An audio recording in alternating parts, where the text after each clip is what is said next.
Hello, welcome back to the long-awaited LGBT episode 5. So before I get into this, as I always say, huge disclaimers and a bunch of things that I have to say. Anyways, I have merch restocked, so if you want to get any of these items, you can definitely check the link down below. Those items are restocked. They look beautiful. LGBT is a series where I cover things that have happened over the month or the span of a few weeks in the LGBT community, whether that be on social media, internationally, or politically. And that's why I've broken it down into 3 different sections. Now today, we actually don't really have too much in specific sections. I'll try to group them as good as I can. So with all that being said, let's get into the first section tonight, and that will be political happenings.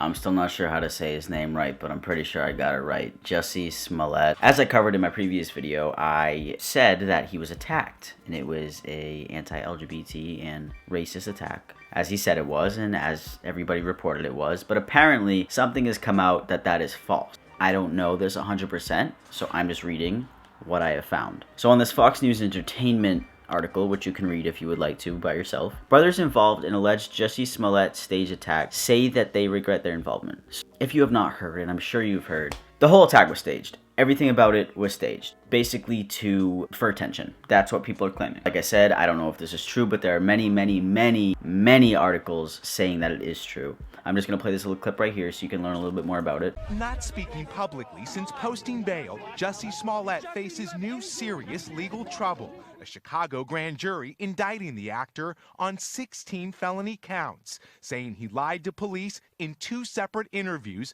about being the victim of a hate crime. Chicago's top cop says the actor orchestrated the stunt for publicity. Investigators say he hired Abel and Ola Osundairo, seen here on security footage, to stage the attack. The brothers face no criminal charges. By the way, if you like my LGBT videos, there's more to me. So if you want to watch the rest of the videos on my channel, that'd be great. I'm pretty funny most of the time like this in all my other videos. So just give me a shot. Okay, so now, if this is true, I was sitting here thinking, if he actually lied about this and said it was an attack against the LGBT and black community, something promoted by MAGA people, it makes LGBT people look bad. And the reason I say this is because now people will sit here and say, oh yeah, you remember that Smollett guy? He lied about people hating him because he's gay or whatever.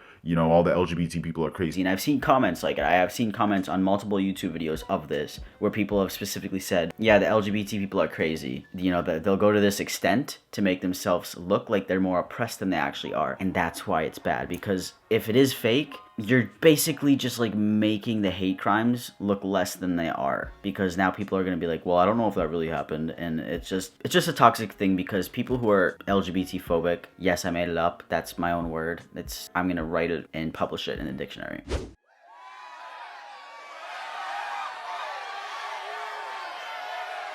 But people who are LGBT phobic are going to sit there and use this as ammo. And I will back that statement up 100%. It's something that those type of people will do, because they go to any extent to make you look like a crazy person. They think gay people are mentally ill. Imagine having that mindset.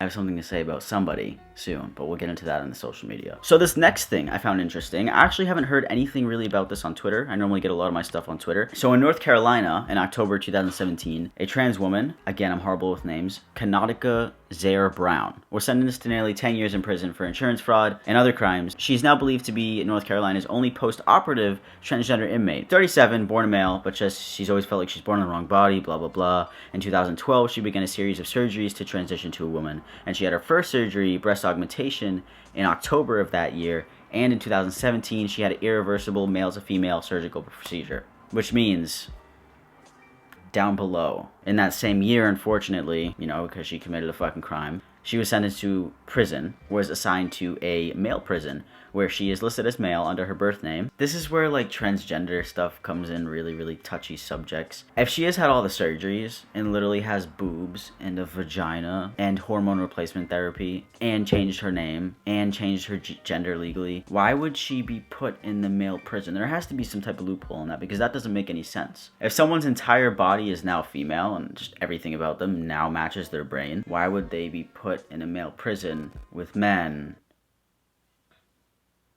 I saw this thing about airplanes where they are adding a new gender option for non-binary travelers. So basically what it says here, American, Delta, United Southwest, and Alaska Airlines will add a gender option for unspecified or undisclosed passengers booking tickets in addition to the male and female selections, according to the USA Today. AFA, I don't know what that is, told the Daily Beast that member airlines are committed to making these changes to the reservation processes to account for non-binary IDs while ensuring continued compliance with U.S. and foreign government requirements that passenger data match the identification used for travel. Beginning in the coming weeks, customers will be able to identify themselves as male, female, or undisclosed or unspecified, corresponding to what is indicated on their passports or ID. Also, customers who do not identify with a gender will have the option of selecting MX as a title. We're excited to share this next step as we continue to break down the barriers to promote inclusion. I think that is great because for non-binary people, I think there should be like another option as opposed to male or female because they are non-binary. But what do you guys think about that? So this is a big one, and this is going to be a 50-50 discussion in the comment section. I think I'm going to be talking about transgender athletes. I know, fuck. But I'm going to remain as neutral as possible. So there are many articles about people being upset or happy at the fact that, you know, transgender people are participating in sport. But when you participate in sport, it is separated, male and female. So when there is a transgender person involved, sometimes they're like, Oh shit. So, where the fuck do you compete? So this is a small article that was written on February 18th, 2019. At 6:30 a.m. That fucking sucks for whoever wrote that. But anyways, Martina Navratilova.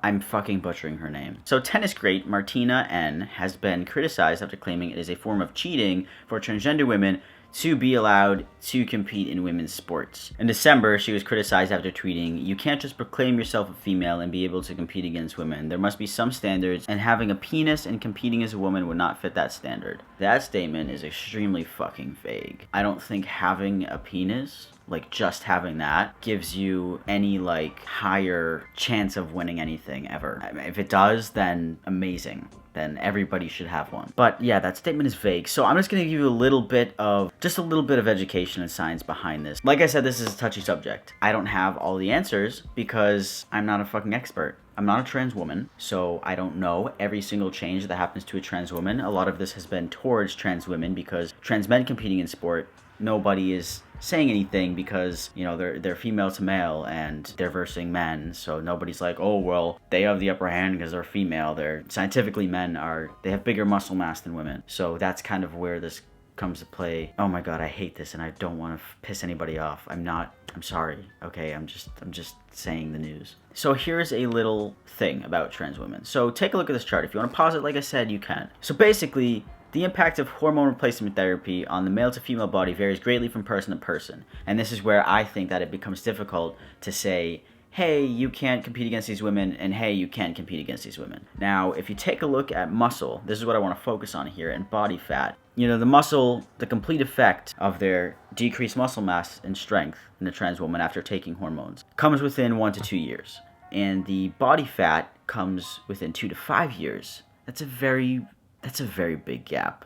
But I would focus more on the muscle mass. So basically what I'm trying to say is a woman on hormone replacement therapy, she is going to, for the most part, her body is going to slowly transition into what a biological woman would have. If their muscle mass is decreasing, they will not have as much muscle mass as they did when they were biologically male, which therefore is much closer to a woman and is almost identical to what a woman would have. If her body is altered so much, why couldn't she compete against women? That is my question. Some trans women, they might be 6'7", 250 pounds. How much does a 6'7" person weigh? I don't know. 300 pounds? I don't know.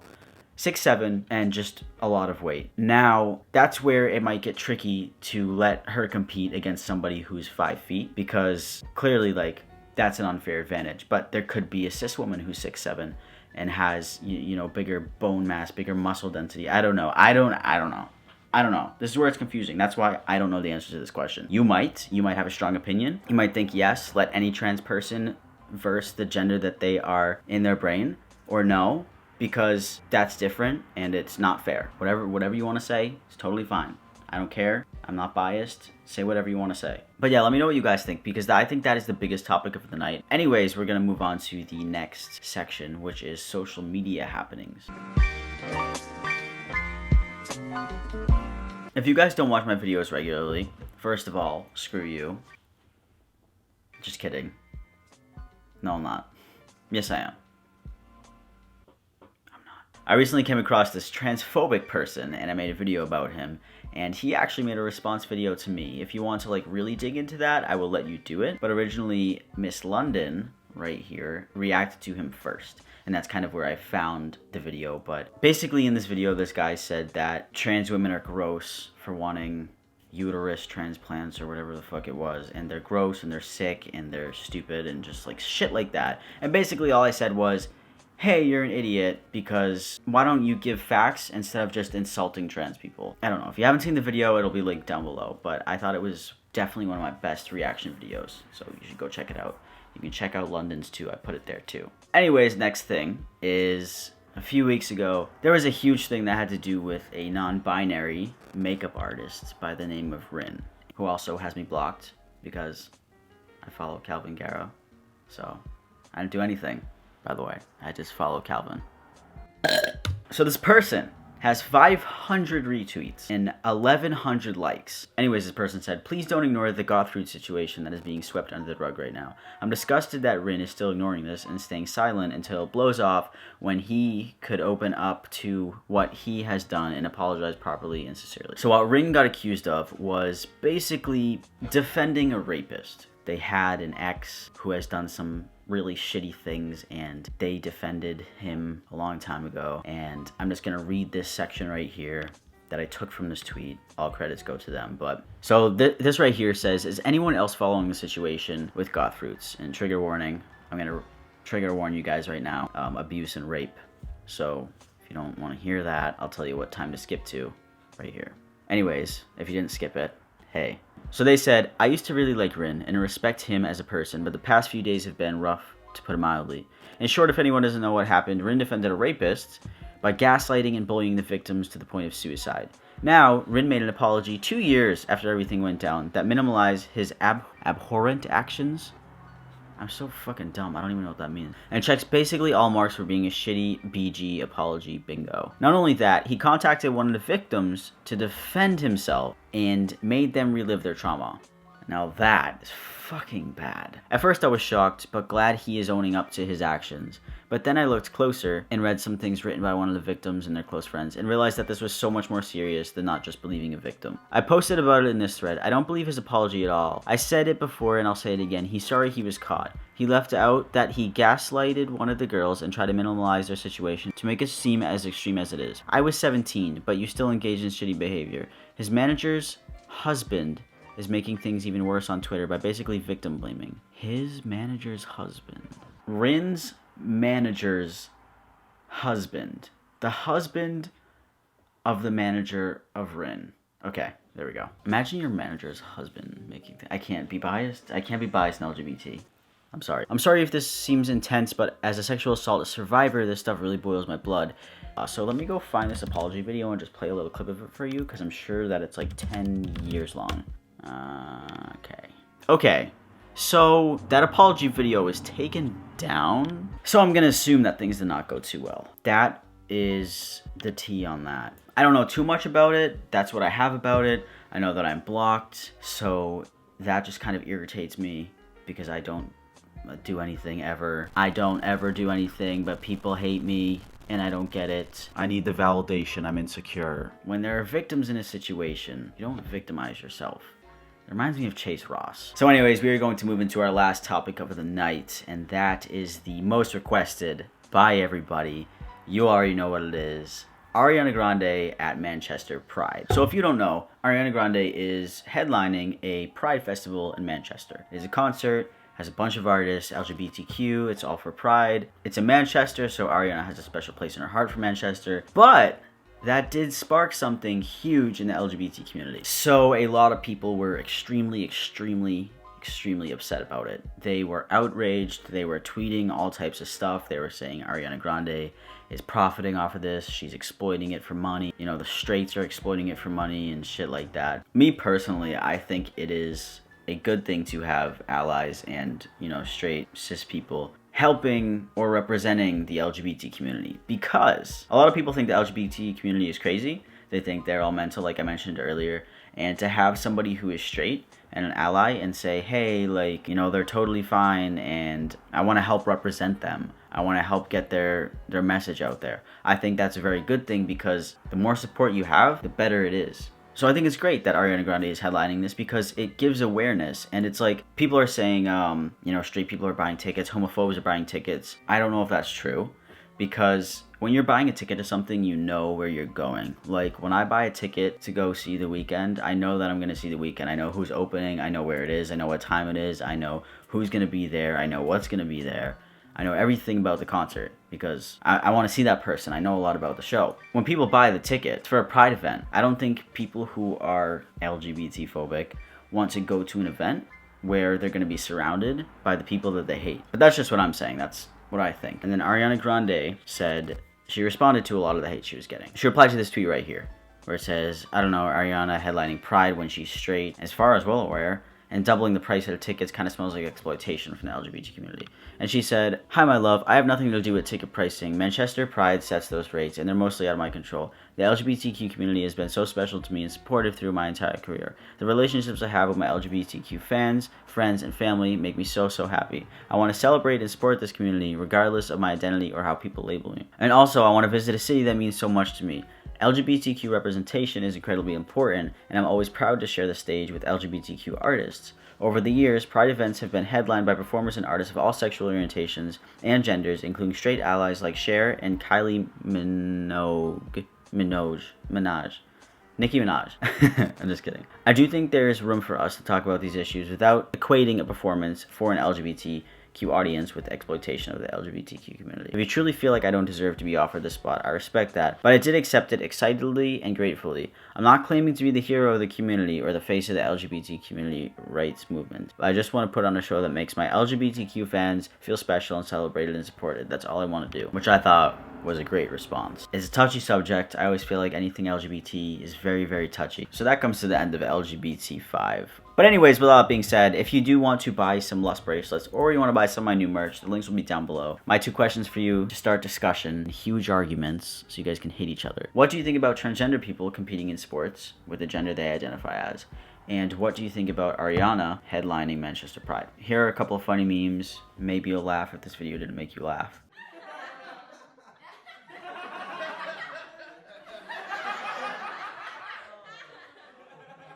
And yeah, with all that being said, I will see you guys next week. And I will see you in a few weeks with a brand new LGBT. Okay, bye. I love you.